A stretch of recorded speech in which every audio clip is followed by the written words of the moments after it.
I am going to turn this over to Chris and Elise Caldwell. And Chris and Elise, I'm going to mute myself, and you can go ahead and take it away when you're ready.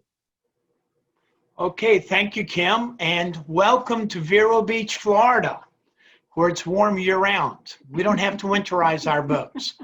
My name is Chris, and this is my wife, Elise. Hi, everybody. And we are training captains and consultants. Give you a little bit of background about our history, our experiences in boating is I grew up in New Orleans working on boats. I worked on shrimp boats, crew boats in the oil field, scuba diving charter boats, and regular head fishing boats. Well, he's had his license since he's 18 years old with the Coast Guard, so he could work officially, work commercially. I was a boat rider. I grew up on the Jersey Shore. I grew up on small boats, trailer boats. We got our first boat from Sears Roebuck with an Elgin motor on the back. And I was the baby of the family, so I was told to sit there and don't move. So I had a bit more of a learning curve when Chris and I got together and got married and started boating on our own boats. And I really enjoyed it and learned a lot from Chris. And we eventually moved aboard our own boat. We had a 44-foot full displacement Gulf Star. And it was a wonderful boat to live on. And we did some significant cruising in the 19 years that we owned her. 14 of those years, we didn't have a house. We didn't have a car. We didn't have, I'll say, corporate jobs. I was a nurse and he was in engineering sales. And then we went and became boat bums at a very young age. Not so young anymore, but we were. So we're going to share some of our experiences with you that way. In Chris's case, if he didn't know how to fix what was broken on his boat, he didn't work that day. So it was a real drive to learn how to make things work. For me, I just kind of go along with the flow, so we're good there. But, well, to go a little bit further than that, what she's meaning by if the boat was broken, I didn't work. As a captain in the oil field, if your boat is broke down, your boat doesn't get paid, therefore the captain doesn't get paid. So if it's something simple that I could fix myself, I had to fix it. There's no picking up the phone. In fact, we didn't have cell phones back then, but there's no waiting for a mechanic to arrive. So you want to work, if you want to get paid, you got to fix it. And that leads into part of our business, which is do-it-yourself training. We've got some classes. One is called Introduction to Boat Systems, where we'll teach you how to do the simpler boat owner repairs, like changing a rubber impeller on your raw water cooling pump. This is what a good one looks like. That's what a bad one looks like. And if you want to know where all those little pieces went, you got to go digging for them. here's some of them right here. And if you want to know where these went, they went down the pipe into your heat exchanger, and you can barely see the light through here because those are clogging up. They're clogging up the water flow. So if the water flow is clogged up, that will cause your engine to overheat. Simple things, not so difficult once you learn how to do these kinds of troubleshooting. Just something as simple as that. And even after you learn how to do some of it, you might say, that's simple. I could do that. Or you might say, oh, that's way beyond my pay grade. I'm going to pay somebody and I'll be glad to pay them to fix it so we can keep on our cruise. We can keep on with the people that we've been traveling with, or to get to the next place in a timely manner that we want to attend something or catch a plane or anything like that. And I'll draw a parallel to that. If you got a flat tire, change the flat tire, or wait for AAA to come. If you don't have AAA, who are you going to call? In this case, you can do it yourself. It's not difficult. It's not hard. It takes a little bit of head scratching and staring at it, but you can do it. But to go a little bit further beyond that, let's take a look at our webpage to show you some areas that we can help you after this session. share our screen here. And this is the top of our website. So if you want to learn a little bit more after our Lunch and Learn today, there are so many articles, so many videos, lots of different opportunities for you to just start exploring what kind of boat you're looking for or the type of boat. If you have a boat of a certain brand, you can just go right into the search box and enter that, and all the articles on that type of boat will pop up for you. So there's a lot of different things that you can learn about, including you can sign up to get our newsletter. There's a lot of good stuff on the Great Loop. And then there's also YouTube and Facebook. We post videos daily on these on our YouTube channel and our Facebook page. Ask Captain Chris if you want to Google it, or if you just want to go to our website and then click on one of these icons, it'll take you directly to our channel. Every day we post something that's about boating. It could be about docking, those are our more popular ones. It could be about engines, it could be about galley tips, it could be just, we saw a beautiful boat and we were appreciating it and posting it. Most of these are raw footage, they're not edited, they're short. If you just got a few minutes each morning, you can look and watch and see what's there. But the real neat part about it is every morning, there's quite a few of you that post questions for us and we will answer them. So this is another opportunity. Right now, you're doing this. You're at the rendezvous. You're wanting to be really at the rendezvous. But you know, we're going to be really happy that Kim's doing the virtual for us, and you want to learn. So this is another way that you can learn very, very easily, is going to our website and going through each one of these, their drop-down menus. So there's all kinds of things that you can learn, including about some of the classes that Chris just talked about when we have them. We're getting ready to open up our January and February registration. That'll be later this week. We have that open, and believe me, we're keeping the classes small, so boom, they sell out quickly. Let me talk a moment about YouTube. If you're not very familiar with YouTube, you can go to our YouTube channel and look in the middle of the screen, and there will be something called playlist. Playlist is the same thing as chapters or categories. So if you want to look at docking, you can click on docking. And here's the best part. You stay on our YouTube channel. You don't get bounced off to helicopters or race cars. You stay on our channel and you stay on all of the docking videos, and they'll roll one after the next, after the next, after the next. And so that we don't bore you, they're anywhere between 1 minute and 3 minutes long. So in and out real quick. And as Elise said earlier, sometimes there's a little wind in the microphone, but remember, we're out there doing it for real. We're not setting up the photo shoot, and they're not planned. So our playlist, either on Facebook or on YouTube, whichever you prefer to use, we've got something every day at 6:00 a.m. and it's short and sweet. Get it done. I'll start your day off right. And you'll learn. And that's what it's about right now, is you'll learn. You'll learn about things that you didn't know you needed to know. Which brings us to the next thing. We talked about the impellers on your raw water cooling pump, but another thing that needs attention on your boat is your fuel filter. This is, of course, we're in our garage workshop here in Vero Beach, and this is one of our demonstrator items that we use in class. This is a Raycor diesel fuel filter. And you can see it's not brand new because it's used. So we use a lot of this equipment in our classes. Let me set it on the bench behind me.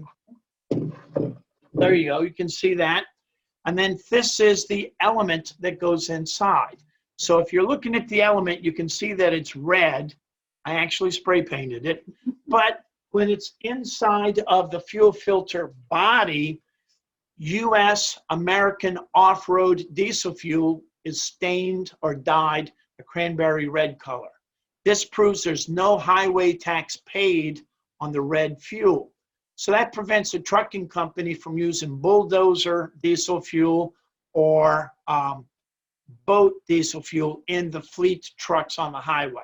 So that proves that it's no highway tax paid, but that's a clean filter. Even though it's red to you and me, we now know it's clean. So as you're running your boat, And as the boat uses more fuel, I'm talking about over the days, the weeks, and the months.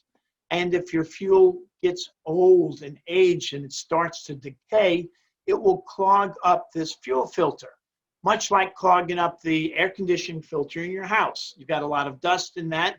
In this case, you might have a lot of debris that makes it turn to a dark brown or black color. So that's a bad filter full of dirt, and that's a good filter. Again, that's spray paint. So a couple of things that you would have to do is change this. And hold that, please. So it's really very simple. And I know we're cramming a lot of stuff in you real quick. Unscrew the T-handle, pull the lid off, pull the old one out with the handles, put the new one in it, put the lid back on it, put the T-handle back on it. Just about. And prime the filter. You must prime the filter and then start the engine and go on about your way. So I made it sound real simple, real quick in 2 minutes. Realistically, the first time that you will change your fuel filter, it'll probably take you 30 minutes because you're unsure and you're learning as you go. The second time, you can do it in 5 minutes or less, just because you know what you're doing. So that's another thing that we do in our do-it-yourself classes. Something else that we can do, we've got a couple of more slides that we'll show you. Can you show those? Okay. While she's pulling up the slides, we know a lot of our looper friends are from the Midwest or the Great Lakes. In fact, we started with Brian Smith, who's up in Canada. So if you're in the Great Lakes area, you've heard the word tide, but you don't know what a tide is. So this is a tide chart that we're showing you, and simply put peaks and valleys. So the peak is the blue, that's the high tide, and the valley is the white, that's the low tide. And depending upon where you're cruising, your tides might be 1 foot, 3 foot, in this case 2.9 feet, or if you're up in Georgia or Charleston, they might be 8, 9, 10 feet. And if you go all the way to Maine, they can be 12 feet to 24 feet. So I'm sharing this with you. So you need to learn how to plan your trip, and we can help you plan your trips. Chris and Elise, before you continue, sorry to interrupt, but we do have a question. And I should have reminded everyone, if you do have questions during this, Chris and Elise are happy to take those questions. You can type them right into the Q&A. And we do have one for you, Chris and Elise, and I know you prefer to take them as you go.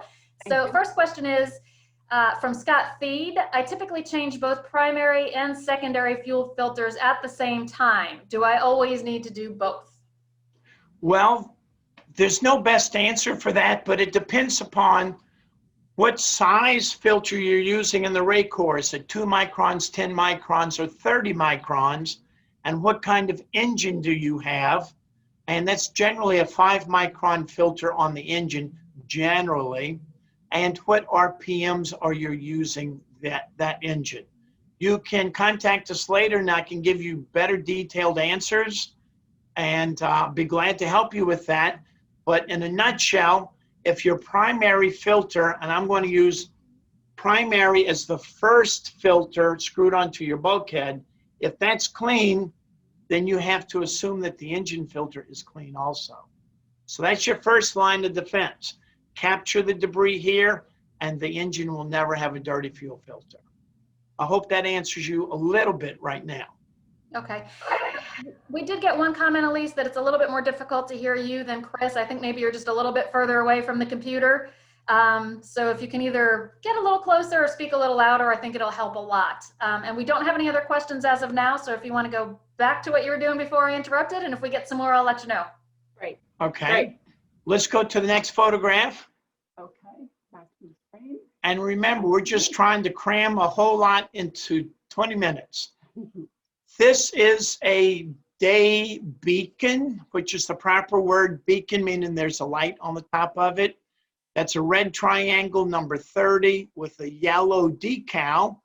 If you've never noticed the yellow decal before, that is in the Intracoastal Waterway. Yellow decal says, I am the Intracoastal Waterway.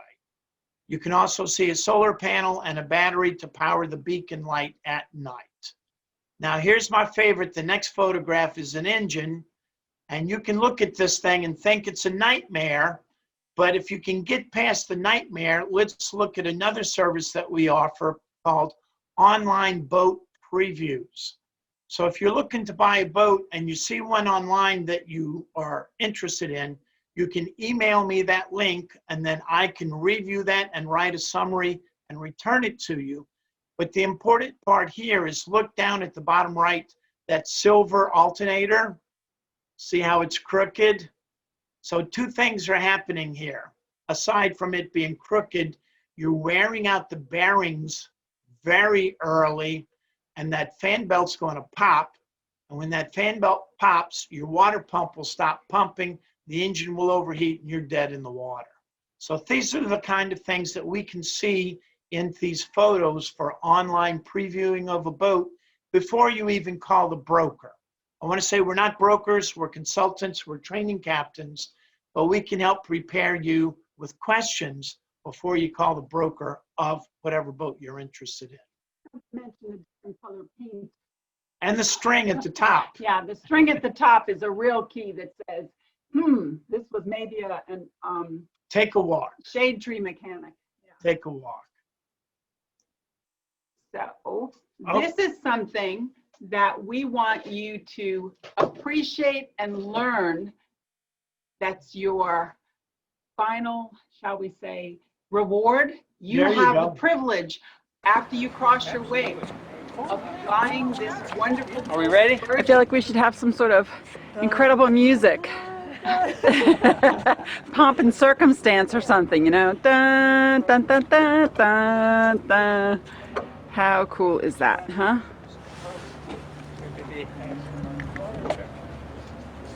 And there we have it.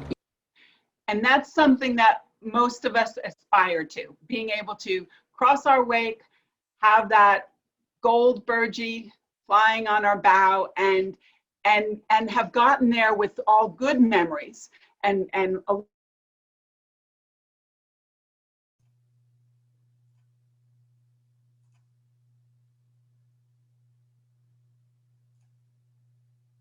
Chris and Elise, a lot of things that maybe you were able to do. I think you're back. We're coaches. We are coaches that we want to be able to show you what to expect in a survey. We want to be able to offer you a lot of things to open your eyes in videos. And when you come to our booth on Thursday, between what time and what time? 6:30 and 9 p.m. Between 6:30 and come to our booth. Just by coming to our booth, you're going to get an additional 15 minutes free consultation after the event is over with. We'll hook up with you later on. So there's lots of different things that we can offer you in resources. 1 minute left before we close. That's my phone number, and I text. There I am.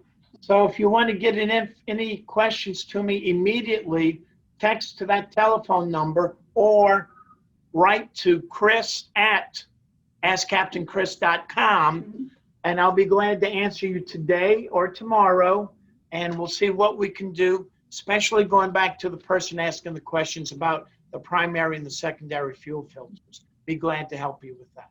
Thanks so much, Tim, for this great opportunity. I know it was an awful lot of work behind the scenes, and I hope everybody's been enjoying it.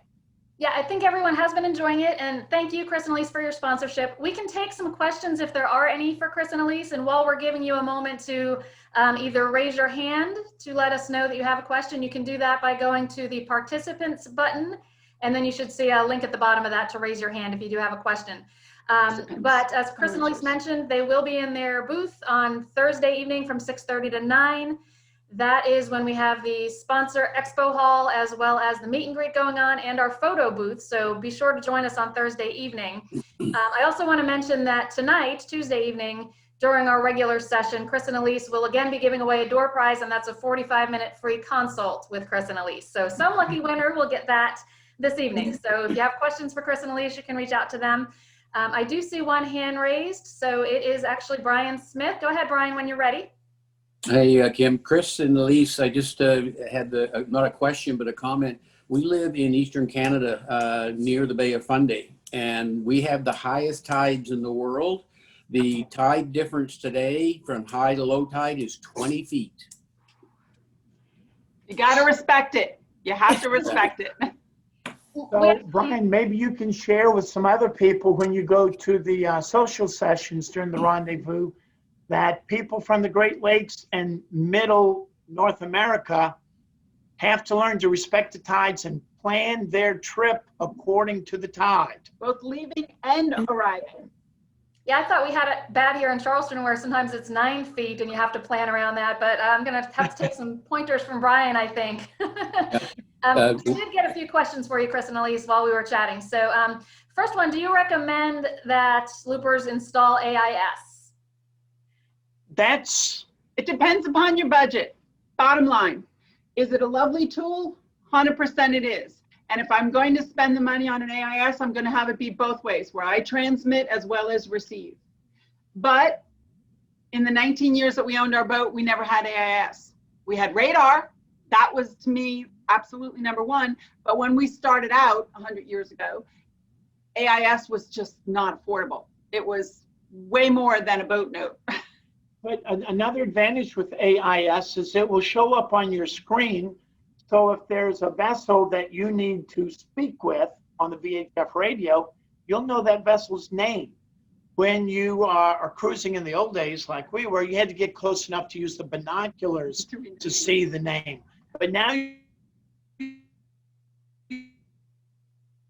it pops up on your GPS and chart. And in some of the deliveries that we've done where we've been out in the ocean and we've had on a boat that has had AIS, it's been awesome to be able to just pick up the radio and talk to a vessel that I knew their name. And then it was no longer trying to figure out where they were lat and long and trying to get their attention that way. And then we could make sure that we were both going to be maintaining our course. So for that purpose, it was wonderful. But let's be honest, for the loop, most of what you're doing, you're not out in the ocean. You're not doing that kind of cruising. But again, it depends upon your budget. It's a very cool feature to have. The last thing on AIS, don't depend on it because not everybody has one, or they might have a receive only and not a transmit. So if they don't have one, they're not transmitting, or if they have a receive only and they're not transmitting, it won't show up on your screen.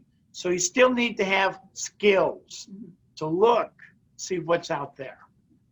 Okay, we've got one more typed question for you, and then we have a couple of hands raised. So let's finish up the typed question here, and it is how many hours between fuel filters do you recommend?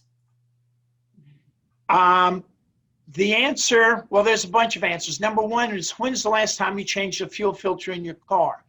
The answer might be, I didn't know there was one, and I never did it. The other answer is when it gets dirty, and you can use a vacuum gauge like this, and you can see the orange, or pardon me, the yellow caution and the red danger. So you can look at the needle and see if it needs to be changed only by looking at this needle. You don't need to open that up. And the third answer is, we worked with a couple on a 47-foot boat. They bought all kinds of extra parts. They went on the loop on all the side trips. They did 7,000 miles in about 13 months.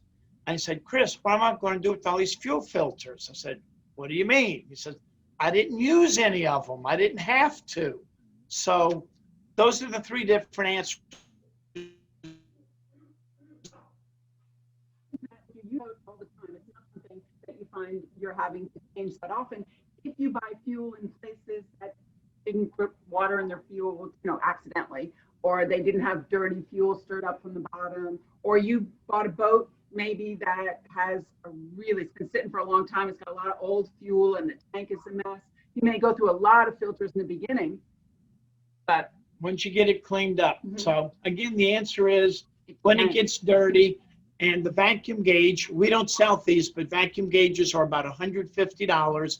Put one on each filter that supplies your propulsion engine. Okay, Elise, we're occasionally losing you again. When you turn towards Chris is when we hear you the best. So wherever the microphone is on your computer, yeah, there you go. Okay, we've got 2 hands up that we're gonna go to next, and then we've got another Q&A typed question for you. So Dwayne's there, you're gonna be on deck, and Frank Campbell, you had your hand up next. So we're gonna go to you. Frank, go ahead and ask your question. You're gonna have to unmute on your side, Frank. Can you hear me? Yes. Okay, Chris, I have a 36 Monk. It has a No. fuel polisher on it. How often should I use it, and how often does it run for? Okay, he's asking about a fuel polisher, which is an optional piece of equipment built into the boat. It will have a fuel filter like this, and it will have an element like this in it. But if you look at the top, it'll say 2 microns, which is the smallest or tightest filter element. Next thing, you cannot polish fuel that's been settled. It has to be agitated. So let's think about a glass of iced tea. If you've got ordinary iced tea and you put sugar in it, you agitate it to make the sugar go up into suspension. That's when you want to polish your fuel. If you sit at the dock for a day, or a week, a month, or if your iced tea in your glass sits, all the sugar will fall back down. So if you're in the dirt, you're just turning over fuel. So with your boat, what you need to do is agitate the fuel in the tank. It's best if the fuel tank is half or less full, half full or less. Go out in some rough water, and if you're fortunate it's not rough, go in circles and bounce the fuel around, come back to the dock and run the fuel polishing system. And again, watch your gauge so you can monitor if it's at 0 or 5 or 10, and you can tell how successful the filtration is to get the dirt out of the fuel filter. Was that helpful? Yes, terrific. Thank you. Okay, next question is from Dwayne Zer. Dwayne, go ahead. You need to unmute. There you go. Go ahead, Dwayne. Hi, we just had a question. We recently went over oil and fuel filter changes with our mechanic when we put our boat into storage. And it's a main ship with twin Volvo diesels. The only way to change the oil is to suck it from the dipstick. There's no drains in the oil pan. And the mechanic used vacuum pumps to pump it out with. Previous owner mentioned that he used a small 12-volt pump system into refillable plastic buckets. I wondered if you have a better idea or if that's as good a way to go. Okay, there's a lot of ways you can do it, and it depends upon budget and real estate. First of all, next time you change the oil, you may want to have somebody put a valve and an oil drain hose in the bottom of the engine oil pan. And if you design it that way, then you can buy something like this called Reverso. And you see the 3 knobs on the bottom? That's for a single engine, a single transmission, and a single generator. So you can change all of the oils on one system with this. There's a pump in my top right corner. See the pump right there? And this hooks up to the batteries on your engine. One engines, like you said, then you'd have 2 more valves for the other engine and the other transmission. This is what you would call deluxe best idea. The next best idea is to get just a 12-volt battery-powered pump. And remember, you have to buy a pump certified for fuel and oil, and then you can suck it out of the dipstick. Takes a little bit longer because that drain tube is very small, like a straw from a Dr. Pepper drink, but you can do it that way also. So you can go with an electric installed system or an electric portable system to go into that dipstick, to go into that dipstick, to go into your generator dipstick. Or you can get this big tube that looks like, I'm going to guess, an 8-inch diameter tube with a pump on it, like a bicycle pump. And it's actually a vacuum pump. And you slide the tube down the dipstick and you open the valve and it slurps it up. That takes a little bit more time. Okay, great. That answers a lot of questions. We had seen about the automated system, but didn't know how difficult it would be to actually put a valve on the bottom of the oil pan in those, while the engine's in there. Well, it's easy to do. You've got to drain the oil out first, and then you do it. But I'm going to recommend that you hire a professional to put the valve in there, because I don't know if your oil pan is metric thread or SAE, American threads, and if it's fine coarse or British straight parallel. So you don't want to cross thread your oil pan drain plug. But once you get the valve in there, you can do the rest of this business on your own. So have a mechanic put the valve in it. Actually, that's the point, is the mechanic took a look at it, and there is no threaded place there's no drain plug in the oil pan. Did you say there were Volvos? Yes, that's correct.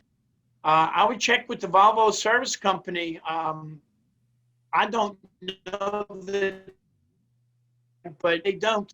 Then you have to go with the tube and slide it down the dipstick. Okay, great. Thanks so much. Okie doke. Okay, next question is about the holding tank through hull.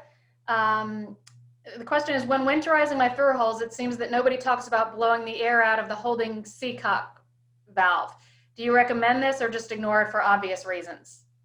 Never ignore a Seacock. You should always cycle your Seacocks, even if you're not using them to discharge sewage waste. Maybe once a month or once a quarter, when you're doing engine room inspections, you want to grab those valves and stroke or cycle the handles back and forth. And if you've got a holding tank discharged Seacock, you should also have a macerator pump that's attached to that. And I would want to hit the button, broop, broop, broop, and make sure that that Seacock and the electric pump, the discharge pump, are all operational. In the United States, you can discharge untreated sewage through 12 miles out in the Gulf of Mexico. And there may be a day where you need to pump your holding tank out.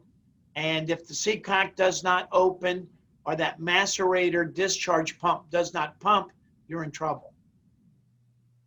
Okay, we've got a couple more. Oh, I'm sorry, was there more to that? Thought I heard somebody else. Okay, we've got a couple more. We've gone pretty well over Captain Chris's time, but I'm gonna let it keep going since you still have questions, and since our second sponsor today is Curtis Stokes, and he pre-recorded, so I know exactly how long his is, and I know we've got a little bit of time to keep going. So next question, Chris, this is from Solly Bentley. He wanted us to ask you to mention the drag hand on the vacuum gauge, because he said you told them about it and it's been invaluable for them. Yes. Okay.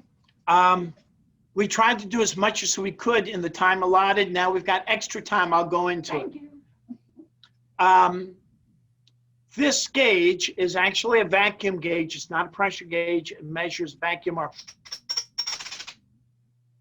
So we've got 3 needles. If you're a scuba diver, you may know what a bezel is on your diving watch. So we'll turn that bezel and we'll put this needle down here to 6 o'clock and forget about it.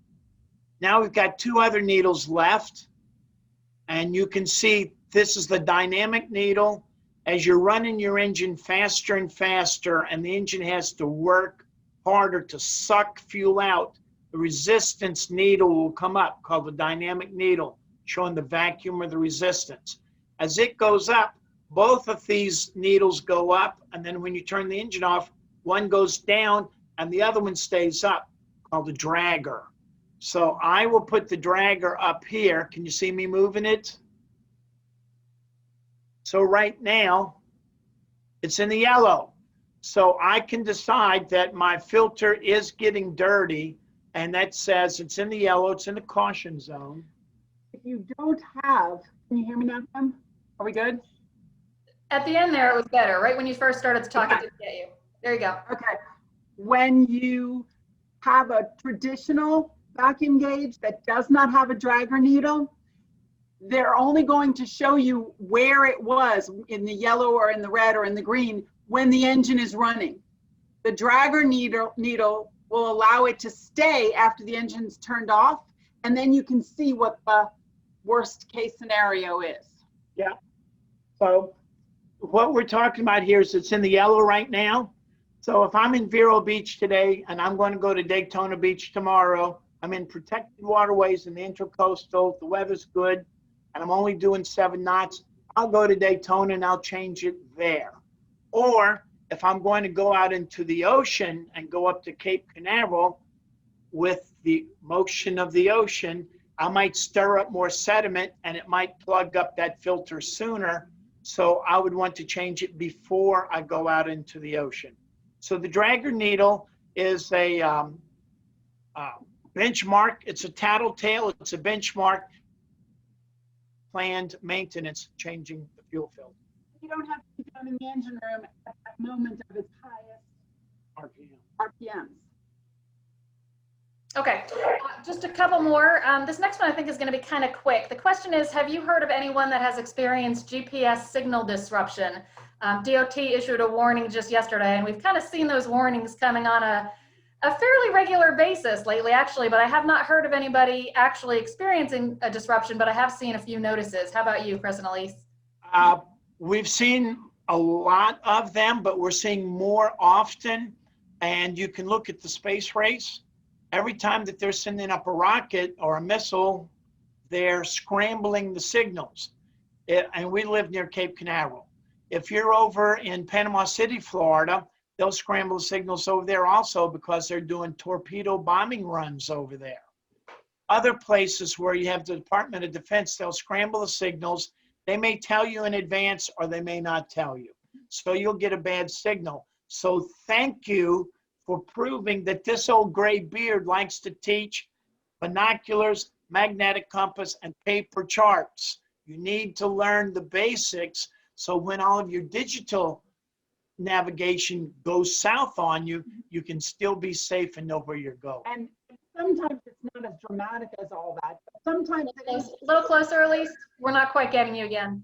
Sometimes it is not as dramatic as that. Sometimes it's as simple as it's showing you 30 or 40 feet away from where you actually are. And that could mean the difference between being in the water and being on land. So that's where I love my radar, because my radar actually tells me where I am, not where they think I am. And that will not be scrambled. Your radar will not be scrambled. I will tell you the truth. Right. But a GPS might scramble. Like 9/11, when that happened, all GPS got shut down. And people that were starting south, depending upon their chart, their course that's been plotted out, using point to point, completely freaked. The people that knew a little bit more about what else they needed to look for took a deep breath, said, this is going to be inconvenient, but I can do it. Columbus did it yesterday. He did it yesterday. And I just want to point out, Dave Fuller chimed in that his GPS has been acting erratic yesterday and today while cruising the Tennessee River. Chart plotter, iPad, and phone all affected. So it does happen. And you know, those of us who have redundancy, like Dave, that is all GPS based. There's a case to be made for carrying the paper charts, y'all. I know some people prefer not to, but there are times when it's helpful. So Dave, thanks for chiming in on that. We'll take one final question. This one is from Gary Hicks. Gary's asking, when pulling the boat out of the water, do you recommend leaving the engine cooling water Seacocks opened or closed? We leave them opened, but we're only hauling out for a week or two for boat maintenance here in the south. If you're going to go up north, station, I leave them open so the water will drain out. If you're winterizing, I would also drain the bottoms of the strainers. You look at the bottom of your strainer, there's a little bitty nut down there. Open that up and drain the water out of your strainer so it doesn't freeze over the winter. But I would leave everything open. All right, once again, Chris and Elise Caldwell from AskCaptainChris.com, also known as Captain Chris Yacht Services. Thank you for your long-term sponsorship and support of Loopers and of AGLCA.